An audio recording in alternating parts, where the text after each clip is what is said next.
morning, students. How are you? I hope you all will be fine at your home. जैसा आपको पता है कि मैं अर्चना पंत आपको क्लास 7th का विज्ञान पढ़ा रही हूँ। लास्ट सेशन में डियर स्टूडेंट्स मैंने आपको हीट पढ़ाया था, टेम्परेचर, थर्मोमीटर्स के बारे में बताया था। तो आज हम उसके आगे कंटिन्यू करेंगे, लेकिन उससे पहले हम माइंडफुलनेस की अपनी एक्टिविटी को रिपीट करेंगे। तो क्लोज योर आईज, आंखें बंद करेंगे, अपनी ध्यान को अपनी सांसों के ऊपर केंद्रित करेंगे। गहरी सांसें लेंगे और सांसों को छोड़ेंगे। तो स्टार्ट करते हैं। Breathe in, breathe out, breathe in, breathe out. धीरे धीरे अपनी आंखों को खोलेंगे। Open your eyes. आज जो हम टॉपिक ले रहे हैं वो हम ले रहे हैं ट्रांसफर ऑफ हीट। किन किन मीडियम से, किन किन तरीकों से जो हीट होती है वो एक ऑब्जेक्ट से दूसरे ऑब्जेक्ट तक पहुंचती है, इसके बारे में आज मैं आपको यहाँ पर पढ़ाऊंगी। तो चलिए स्टार्ट करते हैं। स्मार्ट बोर्ड के माध्यम से, पीपीटी के माध्यम से मैं आपको स्टार्ट करने जा रही हूँ। डियर स्टूडेंट्स, जैसा कि आप देख पा रहे हैं, हमारा आज की जो स्लाइड है वो ट्रांसफर ऑफ हीट है। देखिए, ट्रांसफर ऑफ हीट पढ़ने से पहले हम ये पढ़ लेते हैं कि टाइप्स ऑफ ऑब्जेक्ट्स, हमारे पास कितने तरह के ऑब्जेक्ट्स होते हैं। हीट ट्रांसफर के अकॉर्डिंग हमारे पास दो तरह के ऑब्जेक्ट्स होते हैं। नंबर 1 है conductors, number 2 is insulator. Conductors क्या होते हैं? The objects that can allow the heat to flow through them are called conductors. It means वो ऑब्जेक्ट, वो वस्तुएं जो अपने अंदर से हीट को ट्रांसफर होने देती है, हीट को फ्लो करने देती है, बहने देती हैं, वो क्या कहलाते हैं? कंडक्टर्स कहलाते हैं। फॉर एग्जाम्पल है इसका, जितने भी मेटल्स होते हैं, most of metals are conductors, such as copper and aluminium. जैसे कि कॉपर यानी कि तांबा और एल्यूमिनियम। इसके अलावा सोना, चांदी, पीतल, जो भी मेटल्स है वो सारे लगभग ऑलमोस्ट मेटल्स क्या होते हैं बच्चों? ये कंडक्टर्स ऑफ हीट होते हैं। जैसा आप यहाँ देख पा रहे हैं, ये देखिए, ये कॉपर वायर है। ये क्या है? इलेक्ट्रिसिटी और हीट का, दोनों का ही एक बहुत अच्छा कंडक्टर है। इसके अंदर से हीट भी और इलेक्ट्रिसिटी भी दोनों बहुत इजीली पास हो जाती है। The next is gold. Gold आप सभी जानते हैं गोल्ड क्या होता है। गोल्ड एक बहुत महंगी धातु है जिससे हम क्या बनाते हैं? ऑर्नामेंट्स, यानी कि हम गहने बनाते हैं। इसको तो आप देखते ही पहचान गए होंगे। ये एक कोल्ड ड्रिंक कैन है जो कि एल्यूमिनियम का बना हुआ होता है। तो copper, gold and aluminium, all are these good conductors of heat. The next is insulator. Insulator क्या होते हैं? The objects that do not allow the flow of heat from them are called insulators. वो objects जो कि अपने अंदर से heat को फ्लो नहीं होने देते, हीट को बहने नहीं देते, अपने अंदर हीट को फ्लो नहीं करने देते, वो क्या कहलाते हैं? इंसुलेटर कहलाते हैं। For example would and plastic. Example है इसके लकड़ी और प्लास्टिक। आपने अपने घरों में देखा होगा, जब आपकी मम्मा क्या करती हैं? रोटी बनाती हैं या चाय बनाती हैं, तो हम गैस पर एक बर्तन चढ़ाते हैं, जैसे फ्राई पैन या सॉस पैन। उसके अंदर हमेशा उसके हैंडल में क्या लगा होता है? एक प्लास्टिक का हैंडल लगा होता है या वुड का हैंडल लगा होता है। ये क्यों लगा होता है बच्चों? ये इसलिए लगा होता है ताकि कभी जब तवा या ये फ्राई पैन जो होता है ये गर्म हो जाता है तो हम इसको हाथ से उठा नहीं पाते, क्योंकि ये पूरा गर्म हो गया है। इसके गर्म को रोकने के लिए, ताकि हमारा हाथ ना जले, उसके हैंडल पर क्या लगाया जाता है? वुड या प्लास्टिक का हैंडल लगाया जाता है, क्योंकि प्लास्टिक एक क्या है? इंसुलेटर है। ये अपने अंदर से हीट का फ्लो नहीं होने देता है। ये वुड दिखाई दे रहा है, वुड भी क्या है? एक इंसुलेटर है। ये देखो स्टाइरोफोम। स्टाइरोफोम आपने थर्माकोल को बोलते हैं। आपने थर्माकोल की आजकल ग्लास, प्लेट्स, कटोरीज वगैरह देखी होंगी जो डिस्पोजल होते हैं। Styrofoam is also a insulator. अब बात आती है कि ट्रांसफर ऑफ हीट कैसे होती है? हीट जो है transfer, what is the meaning of transfer heat? जो हीट का ट्रांसफर है उसका क्या मतलब है? Heat flows from a hot object to a cold object, और heat flows from an object at a higher higher temperature to another object which is at a lower temperature. कहने का मतलब क्या है, हीट का फ्लो हमेशा बच्चों एक गर्म वस्तु से एक ठंडी वस्तु की ओर होता है। ऐसा नहीं होता कि ठंडी से गर्म की ओर आए, हमेशा हीट कहा जाती है गर्म ऑब्जेक्ट से ठंडे ऑब्जेक्ट की तरफ फ्लो करती है, बहती है। या आप इसको कह सकते हैं कि हीट जो है हमेशा हायर टेम्परेचर, जिस भी ऑब्जेक्ट का टेम्परेचर ज्यादा होगा उस टेम्परेचर से वो उस ऑब्जेक्ट की तरफ फ्लो करती है जिसका टेम्परेचर लोअर होता है, कम होता है। This flow of heat is known as the transfer of heat. इसी हीट के फ्लो को हम कैसे क्या कहते हैं, ट्रांसफर ऑफ हीट कहते हैं। एग्जाम्पल है, if you dip a steel spoon into a cup of hot tea, then we will find that the temperature of spoon rises and it becomes hot. आपने देखा होगा कभी आपको एक कप चाय मम्मा ने दी, आपको उसके अंदर क्या लगा कि चीनी कम है। आप मम्मा को बोलते हो मम्मा इसमें थोड़ी सी चीनी और डाल दीजिए। मम्मा एक स्पून में चीनी लाती है और आप उस स्पून को कहाँ डिप करते हैं, उस हॉट टी के अंदर। जैसे ही आप उस हॉट टी में उस स्पून को डालते हैं और अपनी चीनी को उसमें डिसॉल्व करने की कोशिश करते हैं, तो आफ्टर फ्यू सेकेंड्स आप देखते हैं कि जो आपका स्पून है वो भी थोड़ा सा क्या हो गया, वार्म हो गया है, गर्म हो गया है। क्यों हो जाता है वो गर्म? क्योंकि जो टी का टेम्परेचर है वो स्पून के टेम्परेचर से बहुत ज्यादा है। तो हीट जो है आपकी, टी की जो हीट है वो कहाँ ट्रांसफर होने लग जाती है, वो इस स्पून में ट्रांसफर होने लग जाती है, जिससे कि वो क्या हो जाता है, गर्म हो जाता है। बच्चों हीट ट्रांसफर की प्रोसेस जो है वो तब तक चलती है जब तक दोनों ऑब्जेक्ट का टेम्परेचर जो है वो सेम ना हो जाए। Some of the heat contained hot tea has been transferred to spoon which is placed inside it.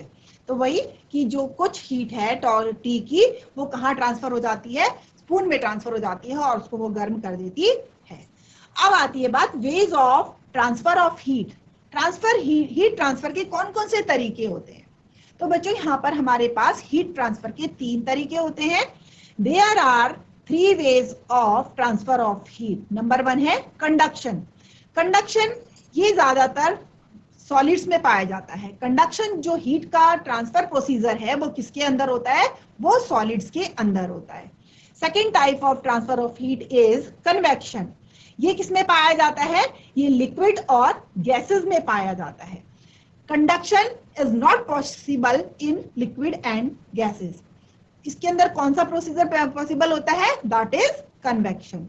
And the last one is radiation. In free space और वैक्यूम के द्वारा जहां कोई फ्री स्पेस होता है और वैक्यूम होता है, वैक्यूम मतलब जहां पर एयर ना हो, उस स्थान को हम क्या कहते हैं, वैक्यूम कहते हैं। तो वहां पर जब हीट ट्रांसफर होती है तो वो रेडिएशन के थ्रू होती है। चलिए पहले हम पढ़ते हैं कंडक्शन के बारे में। ये देखिए दिखाया हुआ है methods of transfer of thermal energy. ये आपको सन दिखाई दे रहा है, यानी कि सूरज से जो अर्थ पर हीट आती है, आप सब जानते हैं हम सूरज की गर्मी में ही सरवाइव करते हैं, वो रेडिएशन के थ्रू आती है। कंडक्शन जो होता है वो हॉट से कोल्ड की तरफ हो रहा है, ये है convection.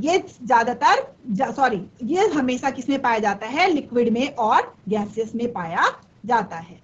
Conduction, the mode of transfer of heat from hotter part of a material to its colder part or from a hot material to a cold material in contact with it. वही बात है, अगर हम जब वो mode of transfer, जब heat क्या होती है, हॉटर पार्ट से कोल्डर पार्ट की ओर ट्रांसफर होती है without the movement of material as a whole. इसमें क्या होता है, मटेरियल मूव नहीं करता, केवल क्या ट्रांसफर हो रही है, हीट ट्रांसफर हो रही है, इज नोन एज कंडक्शन। इसको कंडक्शन कहा जाता है।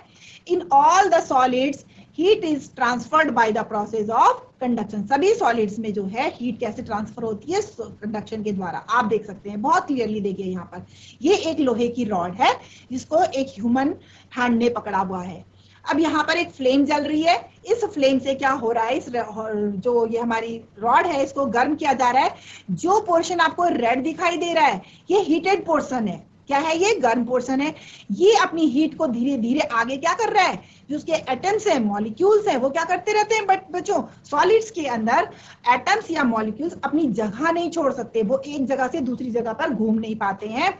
तो वो क्या करते हैं, वहां पर अपनी सिर्फ वाइब्रेट होते हैं, वो अपनी जगह पर हिलते डुलते रहते हैं। जब हमने इस पोर्शन को गर्म करा तो यहाँ पर जितने भी मॉलिक्यूल्स एटम्स थे उनका क्या हुआ, उनकी काइनेटिक एनर्जी बढ़ गई, गतिज ऊर्जा बढ़ गई। उन्होंने तेजी से इस तरह से तेजी से वाइब्रेट करना शुरू करा। और जब वो वाइब्रेट करते हैं तो अपने नेक्स्ट मॉलिक्यूल को वो क्या देते हैं, अपनी हीट देते हैं। जब इधर के गर्म हो जाते हैं तो उसको नेक्स्ट दे देते हैं। इस तरह से ये प्रोसेस चलता रहता है और धीरे धीरे क्या होता है, पूरी रॉड गर्म होनी स्टार्ट हो जाती है, गर्म हो जाती है। इस प्रोसेस को हम कहते हैं conduction. The next is convection. The transfer of heat is in liquids and gases is called convection. हमेशा लिक्विड में और गैसेस में क्या होता है, कन्वेक्शन के थ्रू ही जो हीट का ट्रांसफर होता है वो कन्वेक्शन के थ्रू ही होता है। क्यों, क्योंकि इसमें एक मॉलिक्यूल्स क्या होते हैं, दूर दूर होते हैं, ये अपनी जगह पर स्टेबल नहीं होते, ये एक जगह से दूसरी जगह पर मूव कर सकते हैं। तो इसमें जो हीट का ट्रांसफर होता है वो कन्वेक्शन मेथड से ही होता है। The molecules of the liquid or gases that are near the source of heat get heated first. जब भी वो मॉलिक्यूल्स जो हीट का सोर्स है उसके पास में होते हैं वो क्या होते हैं, पहले गर्म होते हैं। गर्म होने के बाद दे बिकम लाइटर। जब वो मॉलिक्यूल्स गर्म हो जाएंगे तो वो क्या हो जाएगा, हल्के हो जाते हैं। और हल्के होने के कारण आपको पता है जो भी पार्टिकल, कोई भी पार्टिकल्स होते हैं जब वो गर्म होते हैं और गर्म होने से वो हल्के हो जाते हैं तो वो ऊपर की तरफ मूव करना स्टार्ट कर देते हैं, वो ऊपर की ओर उठना स्टार्ट कर देते हैं। The colder particles being heavier, और कोल्डर पार्टिकल जो उसमें ठंडे पार्टिकल्स है वो कैसे होते हैं, वो ठंडे होते हैं तो हैवी होते हैं। उस कारण क्या करते हैं, वो नीचे की ओर मूव करना स्टार्ट कर देते हैं। यानी कि जो पोर्शन, जो पार्टिकल्स गर्म हो रहे हैं वो ऊपर को उठ रहे हैं और जो ठंडे पार्टिकल्स है वो हैवी होने के कारण नीचे आ रहे हैं। That is why the area above the flame of a candle always feel hot, but the area on the sides of the candle does not. ये देखिए आपको यहाँ पर दिखाई दे रहा है ये क्या, ये हो रहा है प्रोसीजर, देखिए कन्वेक्शन हो रहा है। यहाँ से इसको हीट मिल रही है, ये देखिए ये फ्लेम है सारी, इस कैटल के अंदर क्या है, पानी है। यहाँ पर इसको हीट मिली, जो यहाँ पर वाटर मॉलिक्यूल्स है ये क्या हुए, गर्म हुए बच्चों। जो रेड कलर से दिखाया गया है एरो, ये सब क्या है, हॉटर पार्टिकल्स हैं। हॉट होने के कारण ये लाइट हो जाते हैं और ये ऊपर की तरफ उठना स्टार्ट कर देते हैं। यानी कि पानी के जो गर्म मॉलिक्यूल है वो कहाँ जा रहे हैं, नीचे तली से उठ करके बर्तन की ऊपरी सतह पर जा रहे हैं। और ऊपर जो ठंडे पार्टिकल्स थे वो हैवी थे, वो क्या कर रहे हैं, वो नीचे की तरफ आ रहे हैं। नीचे की तरफ आए ठंडे पार्टिकल्स, वो फिर से गर्म हुए और उन्होंने फिर से ऊपर की ओर मूव करना स्टार्ट कर दिया। जो ठंडे पार्टिकल्स थे वो वापस नीचे आए। ये प्रोसीजर तब तक चलता रहता है जब तक कि उस ऑब्जेक्ट का, यानी कि उस वाटर का जो भी उसके अंदर लिक्विड था वो पूरी तरफ से इक्वल टेम्परेचर पर नहीं आ जाता, तब तक ये प्रोसीजर चलता रहता है। The next one is radiation. It is the process of transfer of heat in the form of waves. अब इस प्रोसीजर को हम देख नहीं सकते, लेकिन ये एक ऐसा प्रोसीजर है जो आपने देखा होगा कि सूरज की किरणें हम तक पहुंचती है। रास्ते में वहां पर वैक्यूम है, कोई भी ऐसा पार्टिकल नहीं है जिसके द्वारा हीट ट्रांसफर हो सके। तो ऐसा तरीका जो वैक्यूम में भी लाइट को ट्रांसफर हो जाती है उसको हम कहते हैं radiation. The sun's heat reaches the earth surface through the radiation. तो जो सन की हीट है वो हमारी अर्थ की सरफेस पर कैसे पहुंचती है, रेडिएशन के थ्रू ही पहुंचती है।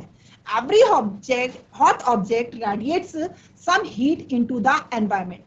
बच्चों आपने महसूस करा होगा, अगर हमारा कमरा क्लोज है, बंद है और कमरे में कोई गर्म चीज रखी है, जैसे हीटर जल रहा है, तो हीटर तो एक ही जगह जल रहा है ना, ऐसा तो नहीं है कि हम उसके सामने बैठकर ही उसको सेक रहे हैं।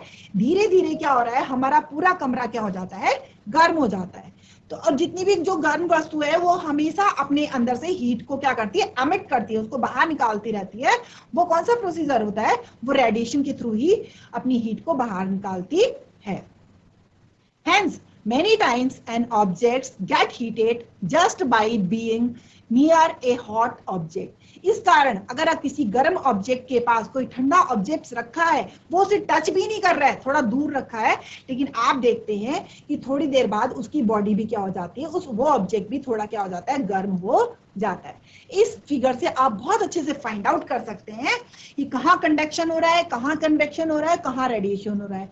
देखिए, इस ह्यूमन हैंड के अंदर हाथ में एक रॉड पकड़ी हुई है, वो उसने ये एक फ्लेम जल रही है, इस फ्लेम पे इस रॉड को गर्म कर रहा है, तो ये रॉड क्या हो रही है, धीरे धीरे धीरे धीरे पूरी रॉड क्या हो जाती है, गर्म हो जाती है, दैट इज कंडक्शन। अब हम कोई आग जल रही है सर्दियों में, आप लोग हाथ बहुत सेकते होंगे, जब भी आग जलती है, ठंड होती है, तो हम फटाफट आग ढूंढते हैं और आग के आगे पहुंच जाते हैं कि हमें अपने हाथ को क्या करना है, गर्म करना है। तो ये जो हाथों, ये बच्चों जो यहाँ की एयर है, इस एरिया की एयर जो हमारे हाथ और फ्लेम के बीच की एयर है, ये क्या हो रही है, गर्म हो रही है इस फ्लेम से, और गर्म होके ये एयर ऊपर उठ रही है, और ये एयर जब हमारे हाथों से टकराती है तो हमारे हाथ क्या हो जाते हैं, गर्म हो जाते हैं, हमें वार्म फील होता है।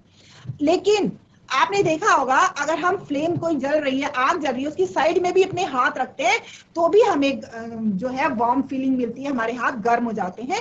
वो कैसे होते हैं? यहाँ तो एयर गर्म नहीं है, क्योंकि गर्म एयर कभी भी साइड में नहीं आती। गर्म एयर क्या करती है, हॉट एयर हमेशा हल्की होकर ऊपर उठती है। तो जो यहाँ से इसको गर्मी मिल रही है, वो किसके थ्रू मिल रही है, दैट इज रेडिएशन। वो क्या है, रेडिएशन है। इसको किसी भी मीडियम की नीड नहीं होती है। क्लियर हो गया? अब है हमारा sea breeze and land breeze. What is sea breeze? आपने कोस्टल एरिया जानते हैं बच्चों। कोस्टल एरिया कौन से एरिया होते हैं, जो तटीय क्षेत्र होते हैं, समुद्र तटीय क्षेत्रों को हम क्या कहते हैं, समुद्र तटीय क्षेत्रों को हम कोस्टल एरिया कहते हैं। The wind blowing from the sea towards the land is called sea breeze. वो हवा जो कि ब्लो करती है फ्रॉम द सी, समुद्र से जमीन की ओर बहती है, उसको हम क्या कहते हैं, सी ब्रीज कहते हैं। किसको? वो हवा जो समुद्र से जमीन की ओर बह रही है, उस हवा को हम सी ब्रीज कहते हैं। ये कब होता है? ये ड्यूरिंग टाइम पर होता है, डे टाइम पर होता है। During the day time the land in the coastal area gets heated. दिन के समय क्या होता है बच्चों, जैसे देखो सन है, सन से क्या आ रही है, हीट आ रही है अर्थ पर। लैंड जो हमारा लैंड है, वो हमारी क्या हो जाती है, डे टाइम में वाटर की अपेक्षा, जो सी में वाटर है उसकी अपेक्षा लैंड क्या होता है, जल्दी गर्म हो जाती है। वाटर थोड़ा देर से गर्म होता है, लैंड जल्दी गर्म हो जाती है। तो जब लैंड जल्दी गर्म होगी तो क्या होगा, जो उसकी लैंड के ऊपर की एयर है वो भी जल्दी गर्म हो जाती है। जल्दी गर्म होने से क्या होता है, लैंड की एयर जो होती है वो ऊपर की ओर उठना स्टार्ट कर देती है। ये देखिए, मैं आपको नेक्स्ट फिगर में दिखाती हूँ। ये देखिए, ये लैंड है, ये जल्दी गर्म हो गया। ये सी का एरिया है, ये उतनी जल्दी गर्म नहीं होता। तो जो लैंड की जो ये एयर है, ये गर्म होकर क्या हो रही है, ऊपर की ओर उठ रही है। जब ये ऊपर उठ रही है तो यहाँ का एरिया, यहाँ पर क्या हो गया, एयर कम हो गई। एयर कम होने से क्या हुआ, एयर प्रेशर यहाँ पर कम हो गया। इस एयर को कवर करने के लिए जो कोस्टल एरिया है, वहां पर क्या होता है, जो सी के ऊपर की एयर है वो क्या है, कोल्ड है अभी, वो इसकी जगह लेने के लिए आ जाती है। तो समुद्र की एयर किधर को बहना स्टार्ट कर देती है, लैंड की तरफ बहना स्टार्ट कर देती है। तो इसको हम क्या कहते हैं, सी ब्रीज कहते हैं। The next is land breeze. Land breeze जो देखा जाता है बच्चों, ये होता है नाइट में। नाइट, अभी क्या हो रहा था, अभी समुद्र की हवा, जो समुद्र के ऊपर की हवा थी वो लैंड की तरफ आ रही थी। लेकिन अब नाइट में क्या होता है, नाइट में क्या, जो अर्थ होती है, जो लैंड होती है, उसकी एयर जो है वो समुद्र की तरफ जाती है। तो इसको हम कहते हैं लैंड ब्रीज, यानी कि लैंड से किधर को ब्लो कर रही है, वो सी की तरफ को ब्लो कर रही है, तब हम इसको लैंड ब्रीज कहते हैं। The wind blowing from the land towards the sea is called the land breeze. During the night time, the land in the coastal area gets cooled down faster than the sea. The air above the sea is hotter than the air above the land. Night में क्या होता है बच्चों, जो air होती है समुद्र के ऊपर की एयर, क्योंकि वो देर से गर्म हुई थी, इसीलिए वो देर से ठंडी भी होगी। जो अर्थ के ऊपर, लैंड के ऊपर की एयर है, वो जल्दी गर्म हुई थी तो वो जल्दी ठंडी हो जाती है। जब सी के ऊपर की एयर तो अभी गर्म है, लेकिन लैंड के ऊपर की एयर क्या हो गई है, ठंडी हो गई है। तो सी के ऊपर की एयर क्या करती है, ये देखो वार्म एयर ऊपर की ओर उठना स्टार्ट कर देती है, और उसकी जगह लेने के लिए कौन आ जाता है, उसकी जगह लेने के लिए जो लैंड के ऊपर की कोल्ड एयर थी वो समुद्र की ओर बहना स्टार्ट कर देती है। अब हम आगे बढ़े उससे पहले मैं आपको एक एक्सपेरिमेंट दिखाना चाहती हूँ। एक्सपेरिमेंट को कंटिन्यू करना है, करें। ये देखिए, हमने पढ़ा था ट्रांसफर ऑफ हीट कैसा होता है। पहला तरीका था हमारा कंडक्शन। कंडक्शन कैसे होता है वो मैं आपको यहाँ दिखा रही हूँ। देखो बच्चों, ये एक मेटल के मॉलिक्यूल्स हैं। अभी ये नीचे के मॉलिक्यूल्स क्या है, ब्लू है, और ये क्या कर रहे हैं, आपस में वाइब्रेट कर रहे हैं। देखिए मेटल्स में हमेशा जो मॉलिक्यूल्स होते हैं वो इसी तरह से वाइब्रेट करते रहते हैं। यहाँ एक फ्लेम जल रही है, इस फ्लेम के कॉन्टेक्ट में ये जब भी ये मेटल आया, इसको हमने गर्म करना स्टार्ट करा, तो जो स्टार्टिंग के ये वाले मॉलिक्यूल्स थे ये क्या होने लगे, रेड होने लग गए गर्म होकर के, और इनकी जो वाइब्रेशन की वो थी वो बढ़ गई। वाइब्रेट ये जल्दी करने लग गए क्योंकि इनकी काइनेटिक एनर्जी बढ़ गई।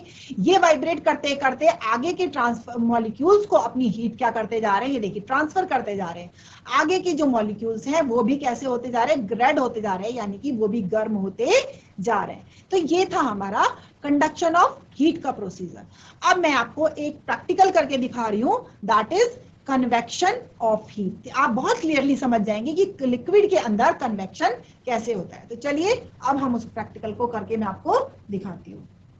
मैंने यहाँ पर 2 ग्लास लिए हैं, टम्बलर लिए हैं। इसमें एक में मैंने कलर डाला है, उस कलर वाले में मैं क्या डालूंगी, हॉट वाटर डालूंगी। ये कौन सा वाटर है, हॉट वाटर है, यानी कि ये गर्म पानी है। ये देखिए मैंने इसको फिल कर दिया। उसके बाद दूसरे ग्लास के अंदर मैं क्या डाल रही हूँ, दूसरे ग्लास के अंदर मैं डाल रही हूँ ठंडा पानी। ये देखिए ठंडा पानी डाला, ये है हमारा हॉट वाटर और ये है हमारा कोल्ड वाटर। अब बहुत आसानी से जो है इसमें देख पाएंगे कि कैसे हमारा कन्वेक्शन होता है। मॉलिक्यूल एक जगह से दूसरी जगह, ऊपर से नीचे से ऊपर की ओर, वार्म जो मॉलिक्यूल हैं जो हल्के हो जाते हैं गर्म होने के कारण, वो नीचे से ऊपर की ओर कैसे आ रहे हैं, अभी आपको बहुत क्लियरली दिखाई देगा इसमें। ये देखिए आप देख पा रहे हैं, आप देख पा रहे हैं कैसे गर्म पानी जो था वो ऊपर की ओर उठ रहा है। ये देखिए आपको दिखाई दे रहा है, गर्म पानी ऊपर जा रहा है और ठंडा पानी कहाँ आ रहा है, नीचे आ रहा है। ऊपर का पानी भी कलरफुल होता चला जा रहा है क्योंकि जो गर्म वाटर के मॉलिक्यूल्स थे वो ऊपर उठ रहे हैं। ये देखिए, और ये प्रोसीजर तब तक चलता रहेगा जब तक कि दोनों टम्बलर के अंदर जो है वो वाटर का टेम्परेचर सेम नहीं हो जाएगा। तो ये था हमारा कन्वेक्शन। हाँ बच्चों, अब हम पढ़ रहे हैं कि अलग अलग क्लोथ्स जो है वो हम अलग अलग सीजन में अलग अलग क्लोथ्स टाइप के क्यों पहनते हैं। Why do we wear light colored clothes in summer? हम गर्मियों में हल्के रंग के कपड़े क्यों पहनते हैं? The light colored clothes reflect the heat back into the environment and keep us cool during the summer time. जो लाइट कलर के क्लोथ्स होते हैं वो हीट को क्या होते हैं, अपने अंदर एब्जॉर्ब नहीं होने देते। वो अपने उसको अपने पे बॉडी पे अपनी उस कपड़े पे पड़ती है, वो वापस उसको वापस एटमॉस्फेयर में रिफ्लेक्ट कर देते हैं, वापस भेज देते हैं। इस कारण जो है हमारी बॉडी जो है कूल रहती है। इस कारण हम लाइट कलर के क्लोथ समर में पहनते हैं। और why do we wear dark color clothes in the winter? Because क्योंकि जो डार्क कलर्स होते हैं ये हीट को अपने अंदर ज्यादा एब्जॉर्ब करते हैं, और ज्यादा एब्जॉर्ब करने के कारण हमारी बॉडी क्या रहती है, वार्म रहती है। इस कारण हम डार्क कलर के क्लोथ्स विंटर में पहनते हैं। How do we woollen clothes keep us warm? जो वुलन क्लोथ्स होते हैं वो हमें गर्म कैसे रखते हैं? The woolen clothes are a bad conductor of heat. Woolen clothes जो होते हैं वो हीट के bad conductor होते हैं। They do not allow the heat from the body to move out in the environment. वो हमारी बॉडी की जो हीट है उसको एनवायरमेंट में ट्रांसफर होने से रोकती है, अलाउ नहीं करती है। As a result, the air present between the woolen clothes and our body becomes hot and this makes us feel warm. आपको पता है कि जो एयर होती है वो बैड कंडक्टर होती है हीट की, तो वो क्या करती है, जो उनके बीच में वुलन क्लॉथ के बीच में जो एयर होती है वो अपने आर पार हीट को नहीं जाने देती, तो हमारी जो बॉडी की हीट होती है वो वहीं रोक देती है। तो इस कारण क्या होता है, गर्म कपड़े पहन करके हम क्या फील करते हैं, वार्म फील करते हैं। इसलिए हमेशा हम क्या करते हैं, विंटर्स में जो है वुलन क्लॉथ पहनते हैं।